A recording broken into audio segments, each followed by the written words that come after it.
Hello friends, welcome to வீட்டு தோட்டம் vlogs. இன்றைக்கி நம்ம வீட்டு தோட்டத்தில் ஒரு அறுவடை வீடியோ தாங்க பார்க்க போகிறோம்.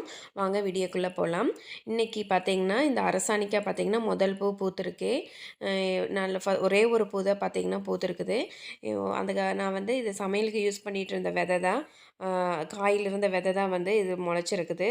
இந்த இடத்துல பார்த்திங்கன்னா போட்டு விட்டு அது வந்து இந்த மலைக்கு நல்லா படர்ந்து வந்து நல்லா பூக்கள் வந்து வைக்கிறதுக்கு ஆரம்பிச்சிருக்குது. கூடவே பார்த்திங்கன்னா பக்கத்தில் அந்த நம்ம ஆடிப்பட்டத்துக்கு நெட்டின பவானி குண்டு கத்திரிக்காய் தான் பார்த்திங்கன்னா இருக்குது. 1-2 காய்கள் இருக்குது. அதையும் பார்த்திங்கன்னா அறுவடை பண்ணிக்கலாம். இந்த மஞ்சள் பூசணிக்காய் பார்த்திங்கன்னா அதை பரங்கிக்காயின்னு சொல்லுவாங்க. ஒவ்வொரு ஏரியாவில் ஒவ்வொரு மாதிரி சொல்லுவோம். நாங்கள் பார்த்திங்கன்னா அரசாணிக்காயின்னு சொல்லுவோம். அது பார்த்திங்கன்னா இந்த கத்திரிக்காய் செடி மேலேயே வந்து நிறைய படர்ந்துருக்குது. அதோட இலை பாருங்கள் எந்த அளவுக்கு பெருசாக இருக்குது அப்படின்னு சொல்லிட்டு. நம்மளோட 2 கை வைக்கணும் அந்த அளவுக்கு பெருசாக இருக்குது. கூடவே பக்கத்தில் பார்த்திங்கன்னா உஜாலா நீட்ட கத்திரி ஒன்று இருந்தது. அதுலேயே ஒரு பிஞ்சு ஒன்று இருக்குது. அது பார்த்திங்கன்னா இன்னும் 2-3 நாள் ஆகும் முத்துறதுக்கு. ஒரே ஒரு நீட்ட கத்திரி மட்டும் இருந்தது, உஜாலா நீட்ட கத்திரி. அதையும் பார்த்திங்கன்னா அறுவடை பண்ணிட்டோம். அடுத்தது பார்த்திங்கன்னா இங்கே செம்பருத்தி செடிக்கு கீழே பார்த்திங்கன்னா நான் இப்போது இடையில பார்த்திங்கன்னா சிவப்பு பட்டையவரை ஊனி விட்டுருந்தேன் விதை. அது பார்த்திங்கன்னா நல்லா படர்ந்து இப்போ தான் பார்த்திங்கன்னா காய்கள் கொடுக்க ஆரம்பிச்சிருக்கு. இதுக்கு முன்னாடியே பார்த்திங்கன்னா ஒரு ஓரத்தில் கொஞ்சம் ஊனி வச்சுருந்தோம். அந்த விதை எல்லாமே பார்த்திங்கன்னா நல்லா முளைச்சிருக்குது. அதுவுமே பார்த்திங்கன்னா நல்லா படர்ந்து வந்திருக்கு. இப்போ அதில் பார்த்திங்கன்னா நிறைய மயில் வந்து கொத்திட்டு போயிடுது. இது கொஞ்சம் மேலே இருக்குங்காட்டி இது தெரியல. அதுவும் இல்லாமல் வீட்டு முன்னாடியே இருக்குங்காட்டி பார்த்திங்கன்னா அந்த மயில்கெல்லாம் கொஞ்சம் தெரியல போல். அதனால கொஞ்சம் எல்லாம் காய்கள் வந்து வைக்கிறக்கு ஆரம்பிச்சிருக்கு. இப்போ அதில் பார்த்திங்கன்னா ஒரு 4-5 விழுதில் நல்லா கொத்து கொத்தாக காய்கள் வந்து பிடிச்சிருக்குது. அதை பார்த்திங்கன்னா இன்றைக்கி அறுவடை பண்ணிக்கலாம். கலரே பார்த்திங்கன்னா ரொம்ப டார்க்காக கண்ணை பறிக்கிற மாதிரி இருக்குது. நல்லா இருக்குது கலரு. இது டேஸ்ட் எப்படி இருக்குன்னு தெரியல. நான் ஒரு டைம் செஞ்சு பார்த்துட்டு அதுக்கப்புறமா அடுத்த வீடியோவில் வந்து நான் சொல்கிறேன் அது இந்த காய் வந்து எப்படி இருந்துச்சு அப்படின்னு சொல்லிட்டு. அந்த செம்பருத்தி செடி பார்த்திங்கன்னா நான் எல்லாமே கட் பண்ணி விட்டுருந்தேன். அது மேலேயே பார்த்திங்கன்னா நல்லா படர்ந்து வந்திருக்குது. இதுக்குன்னு பார்த்திங்கன்னா தனியாக பந்தலெல்லாம் போடல. விதை பார்த்திங்கன்னா ரொம்ப பழைய விதை, அதனால முளைக்குதா இல்லையான்னு நட்டுனேன். அது பார்த்திங்கன்னா நல்லா தடர்ந்து வந்துருச்சு. பக்கத்துலேயே பார்த்திங்கன்னா இந்த வேலியோரத்தில் இந்த குருவி பாருங்கள், அந்த பூக்கள் இருக்குது தேனியாக, அது என்னன்னு தெரியல, அதை பார்த்திங்கன்னா கொத்திக்கிட்டே இருந்தது. நம்ம தோட்டத்துக்குள்ளே பார்த்திங்கன்னா தக்காளி போட்டிருக்குறோம். அதில் பார்த்திங்கன்னா இடையில வீட்டுக்கு வந்தது கொஞ்சம் வெண்டைக்காய் வந்து நெட்டு வச்சுருக்கு. அதுவுமே பார்த்திங்கன்னா நல்ல விழுதுகள் விட்டு நிறைய வந்து இப்போ தான் பூக்கள் வைக்கிறக்கு ஆரம்பிச்சிருக்கு. கிட்டத்தட்ட பார்த்திங்கன்னா அந்த தக்காளி செடிக்குள்ளே ஒரு 20 செடி பக்கம் நான் நெட்டி வச்சுருக்கிறேன். அதுவுமே பார்த்திங்கன்னா நல்லா வந்து இப்போ வந்து பூக்கள் வச்சுருக்குது. தக்காளியும் பார்த்திங்கன்னா நல்லா வந்து கொத்து கொத்தாக பிடிச்சிருக்குது. நான் வந்து தோட்டத்துக்குள்ளே தக்காளி இருக்கிறதுனால வீட்டு தோட்டத்தில் பார்த்திங்கன்னா தக்காளி வைக்கலை. தோட்டத்தில் பார்த்திங்கன்னா நல்லா இந்த அளவுக்கு இப்போ தான் பார்த்திங்கன்னா பிஞ்சுகள் வைக்கிறதுக்கு ஆரம்பிச்சிருக்கு. மழை பெஞ்சிட்டே இருந்ததுனால பார்த்திங்கன்னா செடி வந்து அந்தளவுக்கு ரொம்ப பெருசாக வரல. அதே மாதிரி பூக்களும் பார்த்திங்கன்னா எல்லாம் விழுந்துருச்சு. இப்போ பார்த்திங்கன்னா இந்த 5-6 நாளாக பார்த்திங்கன்னா மழை இல்லை, வெயில் அடிக்க ஆரம்பிச்சிருக்கு. இப்போ பார்த்திங்கன்னா இந்த குட்டை வாழை வந்து பழுத்துருச்சு. இது வந்து ஏன் கருப்பு கருப்பாக இருக்குது அப்படின்னு பார்த்திங்கன்னா மேலே பப்பாளி இருக்குது இல்லைங்களா, பப்பாளி வந்து இந்த மலைக்கு வந்து நிறைய பழுத்து இது மேலேயே விழுந்தங்காட்டி பார்த்திங்கன்னா இந்த மாதிரி கருப்பு கருப்பாக ஆகிருக்கு. இந்த பாருங்கள், இந்த இடத்துல பார்த்திங்கன்னா அந்த பழத்தோல் மேலே பார்த்திங்கன்னா கருப்பு கருப்பாக ஆகிருக்கு. இப்போ பார்த்திங்கன்னா ஒரு சீப் பக்கமே எல்லாம் பழுத்துருக்கு. பழுத்ததை மட்டும் பார்த்திங்கன்னா இந்த இடத்துல நான் எடுத்துக்கல. இதெல்லாமே நம்ம வெட்டிட்டோம் அப்படின்னா சீக்கிரமாக பழுத்துருது. அதனால் கொஞ்சம் இது பார்த்திங்கன்னா இன்னும் ஒரு 4-5 நாள் ஆயிடுது எல்லாமே பழுக்கிறதுக்கு. இதெல்லாம் பார்த்திங்கன்னா நாளைக்கு பழுத்துரும். நம்ம பழுக்க அப்படியே அறுவடை பண்ணிக்கலாம். இன்றைக்கி பார்த்திங்கன்னா 2, 4, ஒரு 5 பழம் மட்டும் இருக்குது. இது பார்த்திங்கன்னா ஒரு 2 நாளைக்கு வரும். அடுத்தது பப்பாளி பார்த்திங்கன்னா 2 பழம் இருக்குது. அதை நான் மேலேருந்து ஒரு குச்சி வச்சு தான் தள்ளிட்டு அதுக்கப்புறமா கடைசியில் காட்டுறேன். இன்னொரு குட்டை வாழை பார்த்திங்கன்னா இந்த இடத்துல இருக்குது. உள்ள இந்த இடத்துல ஏனி இருக்குது பாருங்கள், அந்த சைடு வந்து காட்டுறேன். இதுக்குள்ளே இருக்குது பாருங்கள், இல்லை இலையே ஃபுல்லாக போட்டு மூடிடுச்சு. ஒரு தார் ஒன்று இருக்குது. அடுத்தது பார்த்திங்கன்னா மேலே இங்கே ஒன்று இருக்குது. இது வந்து கற்பூரவள்ளி.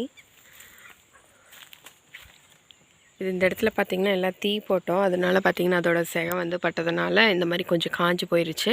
ஆனால் ஒன்றும் பண்ணாது. அதை மட்டும் வந்து நம்ம கட் பண்ணி விட்டுட்டோம்னா வேறு எதுவும் பண்ணாது. அடுத்தது பார்த்திங்கன்னா நம்மளோட ரசதாளி தாரும் பார்த்திங்கன்னா ஓரளவுக்கு முத்திருச்சு. கொஞ்சம் காய் பார்த்திங்கன்னா சிறுசாக தான் இருக்குது. மரமே பார்த்திங்கன்னா ரொம்ப குட்டியாக தான் இருக்குது. ஏன் கேட்டிங்கன்னா இந்த இடத்துல பார்த்திங்கன்னா இதில் ஃபுல்லாக தண்ணி வந்து இந்த நேர் நிற்கும்.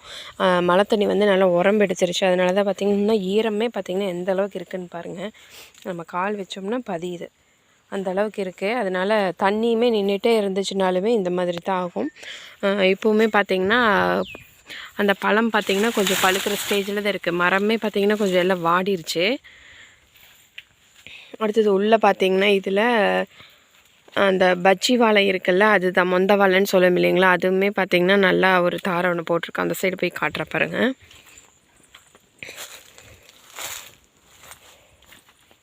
அங்கே ஒரு தாரை ஒன்று ஈனி இருக்கு பாருங்கள்.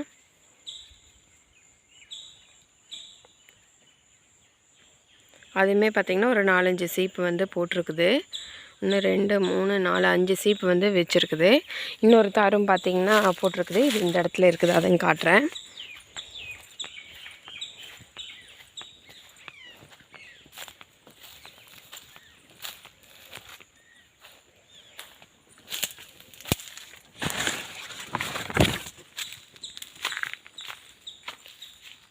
இதுவும் பார்த்திங்கன்னா 4-5 சீப்பு இருக்குது. இதுவுமே கொஞ்சம் பெருசாகும், இன்னுமே நல்லா பெருசாகும். அதுக்கப்புறம் நம்ம அறுவடை பண்ணும்போது காட்டுறேன்.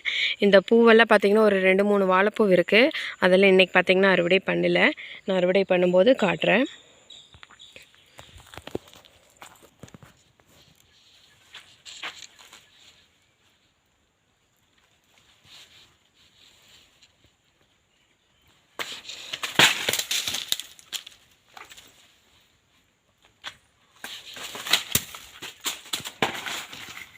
அடுத்தது பார்த்திங்கன்னா ஒரே ஒரு மாதுளை வந்து கொஞ்சம் பழுத்தம் இருக்குது. அதையுமே பார்த்திங்கன்னா அறுவடை பண்ணியாச்சு.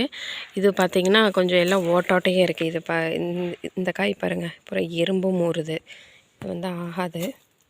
இப்போ இந்த ஒரு காய் மட்டும்தான் நல்லாயிருக்கு. இன்னுமே பார்த்திங்கன்னா மேலே எல்லாம் பிஞ்சுகள் வந்து வைக்கிறதுக்கு ஆரம்பிச்சிருக்கு.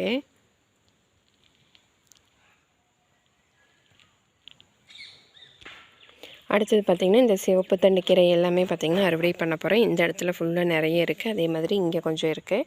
எல்லாமே பார்த்திங்கன்னா பூக்கள் வந்து வைக்கிறதுக்கு ஆரம்பிச்சிருச்சு. இது எல்லாமே வந்து நல்லா அடியோடு கட் பண்ணி விட்டோம்னா அடுத்தது தளைஞ்சு வந்துடும்.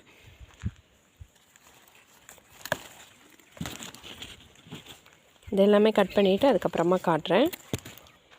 இந்த பூவிலேயே பார்த்திங்கன்னா கீழே எல்லாம் குட்டி குட்டியாக எல்லாம் தளைஞ்சு வருது பாருங்கள். இதுலேயே விதை வந்து நிறைய விழுந்திருக்கும். அதனால் நம்மளுக்கு அடுத்தடுத்து வந்து கீரை வந்து கிடைக்கும். இந்த சிவப்பு தண்டுக்கீரை, அதே மாதிரி பச்சை தண்டுக்கீரை, இந்த தண்டுக்கீரையெல்லாம் பார்த்திங்கன்னா ஈஸியாக வளர்க்கலாங்க. எந்த ஒரு பராமரிப்பும் வேண்டியதில்லை. விதையுமே அதே மாதிரி ஒரு 2 செடி வந்து விதைக்காக ஒரு டைம் விட்டுட்டு அப்படின்னா அதில் இருக்கிற விதையே பார்த்திங்கன்னா நம்மளுக்கு வருஷக்கணக்காக தொடர்ந்து கீழே விழுந்து அதுலேயே வந்து விதைகள் முளைச்சிக்கிட்டே இருக்கும். நம்ம தனித்தனியாக வந்து விதைகள் போடணுங்கிறது இருக்காது. இந்த இடத்துல இருக்கிற கீரை எல்லாமே பார்த்திங்கன்னா கட் பண்ணி எடுத்தாச்சு. கிட்டத்தட்ட ஒரு 2 கட்டு அளவுக்கு இருக்குது. ஆனால் இதில் பார்த்திங்கன்னா நிறைய தலை வந்து வேஸ்ட்டாக தான் போகும். அதனால் பார்த்திங்கன்னா கொஞ்சம் நிறையாவே கட் பண்ணியிருக்கிறேன். இல்லை ஓட்டையே நிறைய வந்து அந்த வெள்ளைப்பூச்சியெல்லாம் நிறைய ஊறுது பாருங்கள் இந்த இடத்துல எல்லாம். அதனால் கொஞ்சம் இதெல்லாம் பார்த்து க்ளீன் பண்ணிவிட்டு அதுக்கப்புறமா தான் சமைக்கணும். பூக்களம் வந்து அதே மாதிரி நிறைய இருக்குது. அவ்வளோதான், இன்றைக்கி வந்து அறுவடை வந்து பண்ணி முடித்தாச்சு. என்னென்னு கடைசியாக பார்த்துடலாம். ஃபஸ்ட்டு பார்த்திங்கன்னா வாழைப்பழம், அடுத்தது பார்த்திங்கன்னா ஒரு 2 பப்பாளி அறுவடை பண்ணியிருக்கோம், ஒரு மாதுளை அறுவடை பண்ணியிருக்கோம். அடுத்தது பார்த்திங்கன்னா பவானி குண்டு கத்திரி, நீட்ட கத்திரி வந்து உஜாலா நீட்ட கத்திரி அது ஒன்று அறுவடை பண்ணியிருக்கோம். இன்றைக்கி முதல்ல அறுவடை பார்த்திங்கன்னா இந்த பட்டை சிவப்பு அவரை தான். இதை பார்த்திங்கன்னா இன்றைக்கி முதல் அறுவடை, அதனால் பார்த்திங்கன்னா கொஞ்சம் கம்மியாக தான் இருக்குது. அடுத்தது பார்த்திங்கன்னா சிவப்பு தண்டுக்கீரை. இன்றைக்கான அறுவடை பார்த்திங்கன்னா அவ்வளோதான். இந்த வீடியோ பிடிச்சிருந்தது அப்படின்னா மறக்காமல் வீட்டு தோட்டம் விலாக்ஸ் சேனலில் சப்ஸ்கிரைப் பண்ணிக்கோங்க. பக்கத்தில் பெல் பட்டன் இருக்கும், அப்படியே ப்ரெஸ் பண்ணிக்கோங்க. அப்போ தான் நான் வீடியோ போட்டேன்னா உங்களுக்கு நோட்டிஃபிகேஷன் வரும். நீங்கள் மிஸ் பண்ணாமல் வீடியோக்குள்ளே பார்க்கலாம். இன்னொரு அடுத்த வீடியோவில் சந்திக்கலாம். அது வரைக்கும் நன்றி. Happy gardening.